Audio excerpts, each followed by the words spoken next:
Right, I think we are live for round 11 of Team List Tuesday. So, doing a live one this week, mostly because I don't really have the time to do any sort of quick edits, add the intro and outro on.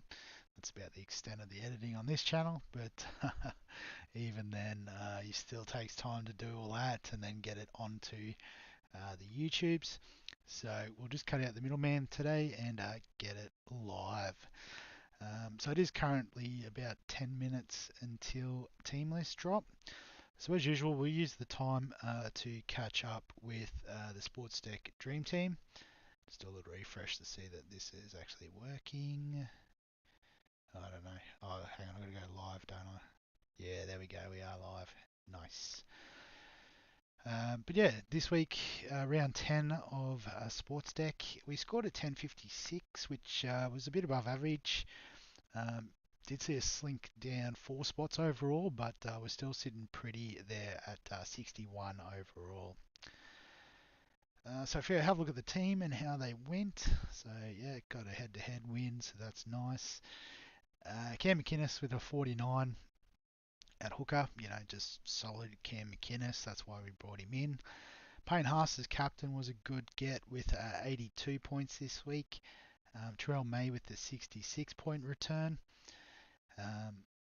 Guess we had to end up playing Hubner, who scored a 30, which was alright. But Nicholson with 52 was good, although he is on the chopping block with his injury. Barnett with a 70. Dylan Egan 66. So, some solid scores there. The halves were really good too. So Nathan with a 72, Katoa with a 58, Metcalf with 66, and Hines with a 60-point return. In the centres, our trade-in, KL Ero with a 55 and Kiros with a 58. So those were some good returns there in the centres. Our wing fullbacks probably where we got let down this week, I suppose. Marzu with just the 40 and another injury that we need to work through. Iongi with 49 though was quite good, making some cash. KP continuing to struggle with a 21. And Ruben Garrick with a 22. Robert Derby with 37 was okay considering he made a lot of errors, but also did some pretty good things. And Isaiah Yeo with a 79. So awesome score there for him this week. Obviously, he and Nathan are on the bye this week. Head to head, had a good win over Zip 03 Roberts team, who scored a 620. So having a look at the team, maybe the likes of having Shibasaki and Hetherington and Humphreys still. Tom Travojevic as captain might be a bit of a dead team. Yeah, like a lot of players on the bench that haven't been playing for a while. Pappy on the bench. So yeah, I think we might have lost Robert. So we won't worry too much about that. But a couple of big 1100s this week. So it looks like the top score was Oliver's Hull White Stars with 1142. So he's got Fletcher Sharp instead of KP, which is good. I actually think he's got KP as well. Yep, his score dropped out for both of us. Nice. Bo Fermor, yep. Haas's captain had Egan, Yo, Cleary. So I don't know. I guess having Pappenhausen for the 112 and Munster with the 83. So that was the key. Guns N' Roses, Shoab's team also had those two absolute weapons. Dylan Lucas with 74 was good too. Could be a target moving forward. Yeah, so well done, guys. And shout out to Shane with an 11-14 there. In terms of the other players that went well this week, let's have a look. So Xavier Coates with an 84 was quite good as well with the tries. Stephen Crichton was a machine, 83. Aaron Clark, quite a few people have got on him, 21%, so they've been rewarded with an 82 this week. Paddy Carrigan just doing the business with an 80. Herbie Farnworth we did see 76. Kickow and Sammy both scoring well as pods. So only 4 people are in Sammy. Well done to those 4. Hopefully you started him in the team and got the 74. AJ Brimson could be an interesting one. A bit of chat he could move back to fullback this week with Kieran Foran expected to return. Bronson Garlick, if you had him, you were rewarded with 71, but sounds like Harry Grant might be back this week. I don't know if there's too much to report. Other than that, no, a few people keen on Blaze Talangi, but on the bye this week. Latrell had a good one, 64.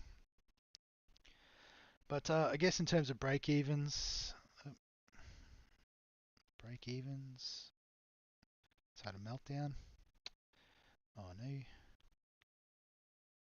Try refreshing. Break-evens, there we go. So Stephen Crichton actually got the lowest break-even with a negative 20. King Togia is probably going to be the cheapie of the week, albeit he only scored 24, but did get a negative 20 break even as well. Garlic, as I said, probably not with Harry Grant due back. Piakura with a negative 19 break even. Guess he did make a fair bit of cash this week off 63 points, so would have been a bargain last week. Don't know. I guess if you're desperate to downgrade in the second row, he would be the option. But I think there's better options across the field. So Savala back off the bye, still got a negative break even. Tom Jenkins, if you held him, has reset his cash gen there a bit, which is nice. But other than that, nothing I think too exciting to report. So I guess we'll talk about the moves this week. And I got through this a bit quicker than I thought. Actually, that's what I was going to do. I wanted to see how Oliver's going overall because I'm doing pretty well. But I thought Oliver was above me, but 73rd overall. Well done. Show up, yeah, moving. I think that's up. Yeah, so positive was up into 323. The Brisbane Broncos still inside the top 600 with Shano nipping at the heels. That's interesting that 620 didn't change Robert's position at all. Well, actually, he hasn't got an overall rank. I don't know what that's all about. Maybe they've realised that he's dropped out, perhaps. Weird. Cool. Oh, that wasted 10 seconds of our time. So I guess in terms of the team this week, so we do have a couple of injuries that we need to address. So Nicholson is going to be one. And I guess I was going to sort of do this move with Hubner, but given that he is no longer there, we're going to move Isaiah Yo up. And we're going to bring in the cheapie King at Togia, which gives us a lot of money to spend, 607. So we'll do the trade we were initially going to do, which is Robert Derby out, James Tedesco in. Given that he is a good chance of playing next week, and I think he is like a season-long keeper, averaging 57 in the wing fullback position, and you can see this is definitely based on average, a place we need to work on a bit. So we could just do the 2 trades, but we do have a lot of money to spend, and we do have some boosts. So I'm going to use a boost, and it is a bit of a luxury trade. So probably not worth a boost, but for those that have been watching the other videos this week, I've lost patience with Kalen Ponga. So dropping him out, and if we go by average, we're bringing in another weapon, my guy Jaden Campbell. So back this week, 65. So got through the game. There was a bit of suggestion he might have been limping at parts, but if he wasn't 100% and get 65, I think we can back him in as a keeper again. So, We could bring in Dylan Lucas to shore up our second row, but we can also do that next week. We do get 3 trades during the big buy rounds, so we could bring him in then. We can you know fix this up. In saying that, I think we are pretty set for round 12 anyway. So if we have a quick look, we've got McInnes. Not counting Watson, I'm pretty sure he's playing for New South Wales. So we've got White is 2. Isaiah Yo's playing. So Barnett 3. Don't know if he gets in the squad. Horsburgh 4. Again, this could go either way, but I'm counting these 2 at the moment. And then we've got 5, 6, 7 in the halves. Got all 4 of the centre wings, so that's 11. 12. Oh, did I trade the wrong person? Oh, that's right. I wanted to trade Marzu, not Ponga. Let's just undo that real quick. So Ponga gets to stay because I forgot about Marzu's injury. But in saying that, neither of them are going to be playing next week. So I'll just quickly go again. So there was 4, 7, 11, 12, 13, 14 with Iongi. Maybe Tedesco could be playing Origin. So it's somewhere between 11 and 14. So we can sort of trade. We've got Hubner that we're happy to trade. I mean, if it came down to it, we could probably get a cheapie that we could replace Takura with. We've got 214k in the bank, so I definitely think we could do something there. So if we do need to find a couple of numbers, we could. I think maybe if like these guys are playing Origin, we would probably trade them out anyway. So hold Cleary, hold Yo, hold Teddy. Ponga we could probably trade as well. So there's definitely options to make up the numbers next week with the 3 trades. So yeah, so not too concerned about that buy. I guess in terms of the team this week, I might just reset the reserves first. So Isaiah Yo needs to come out. Horsburgh should be named, and it has just gone to 4 o'clock, so we should find out very soon. Actually, no, I'll put Egan on for Hubner. I'll reserve these guys, so those 2 there. Cleary's not available this week, and also Hines is going to come down here, so we don't have to necessarily play King Togia. The Roosters against the Bulldogs means I'm probably not going to chance these guys. I'll back the Bulldogs defense to do the job. So our last 2 reserves are basically going to be our wing fullbacks. So it's gone from a sort of area of weakness to a relative position of strength. I'm still not sold on Ponga or Iongi. But Iongi will do a job for us next week, and then we can start to move him on. But we got the 2 big dogs we wanted, Teddy and Jaden, so happy days. I'll just push Teddy on field because he plays super early. VC, do we back one of these guys in? It is in Newcastle. I'm trying to remember, how did Para go on the weekend? I don't remember. Don't know if they're looking for a bounce back, but the Knights definitely are. I guess the last row, I've traded him out in Supercoach and Fantasy, so it probably stands to reason that. Actually, I think I've still got him in Fantasy.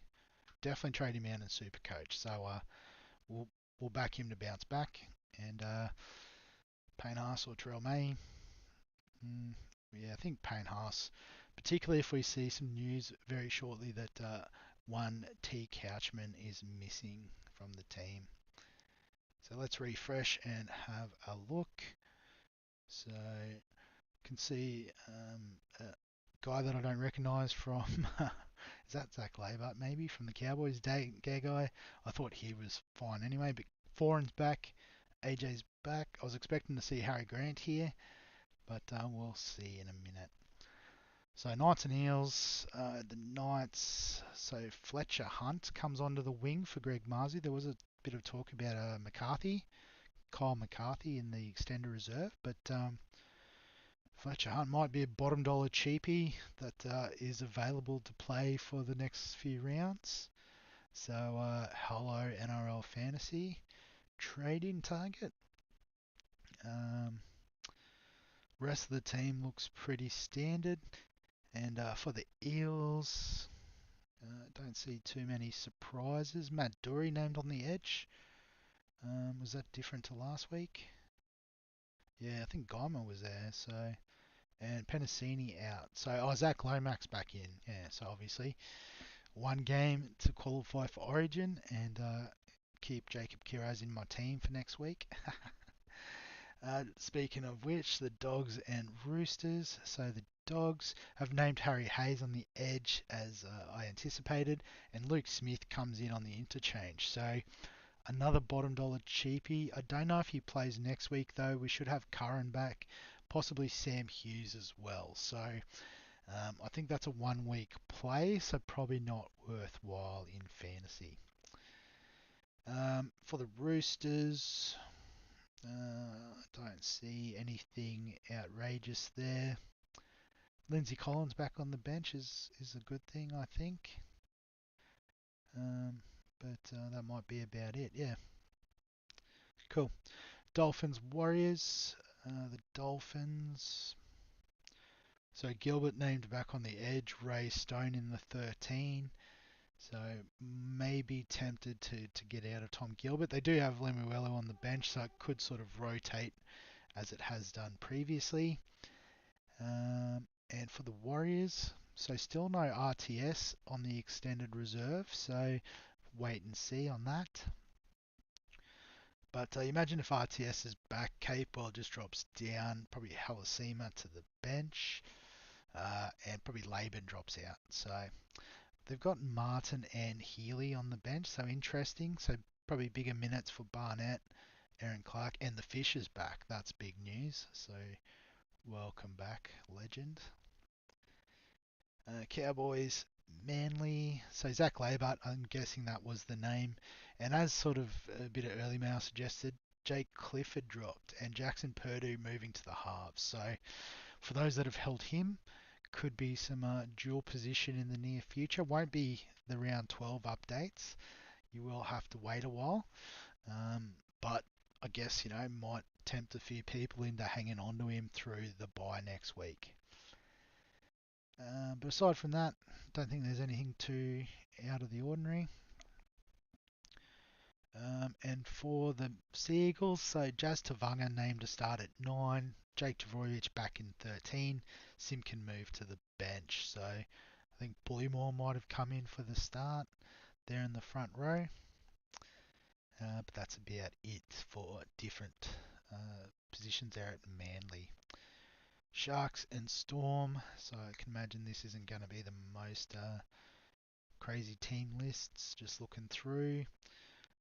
Teague Wilton on the extended bench, so it's getting closer to a return. So if you've got Billy Burns, you might get one more week out of it. Excuse me. And the Storm, so probably looking, Harry Grant in the extended reserve, so another one to keep an eye out for late. You'd imagine it'd probably just be Joe Chan drops out, Garlic just goes back to the bench if that is the case.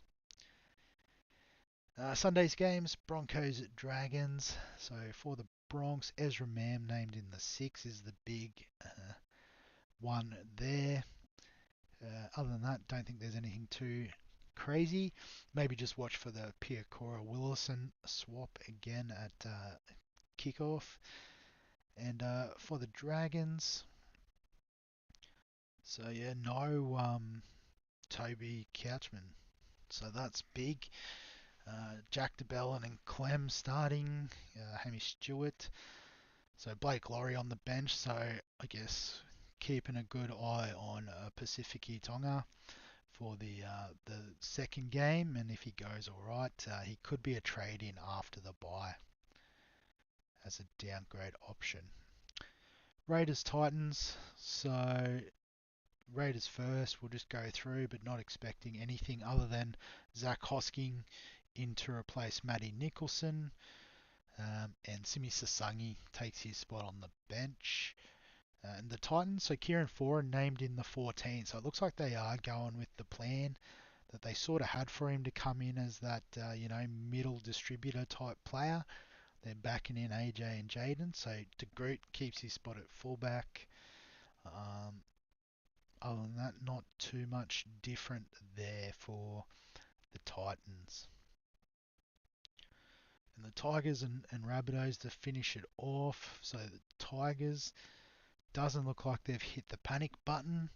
I don't see any real changes there, to be honest. Maybe Jack Bird out. Charlie Staines on the wing.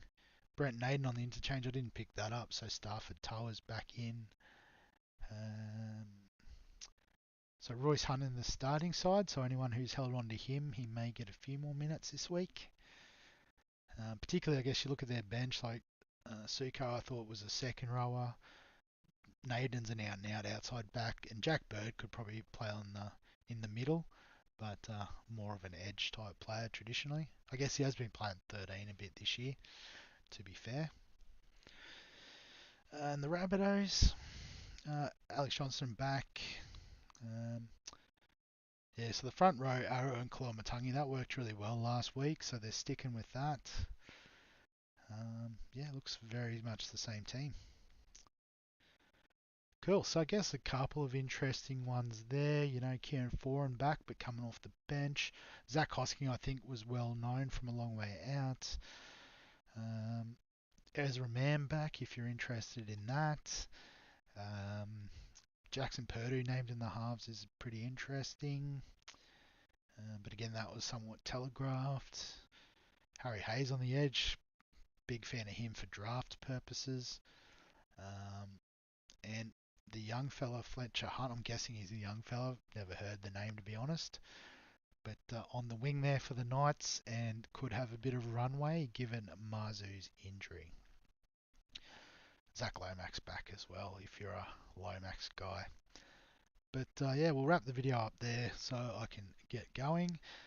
Obviously, if you've got any questions, comments, thoughts, feel free to add them below this video. Give us a like if you enjoy the team list content or even just the live stream, something a bit different. Subscribe for all the fantasy sports content on the channel, and other than that, we'll catch you in the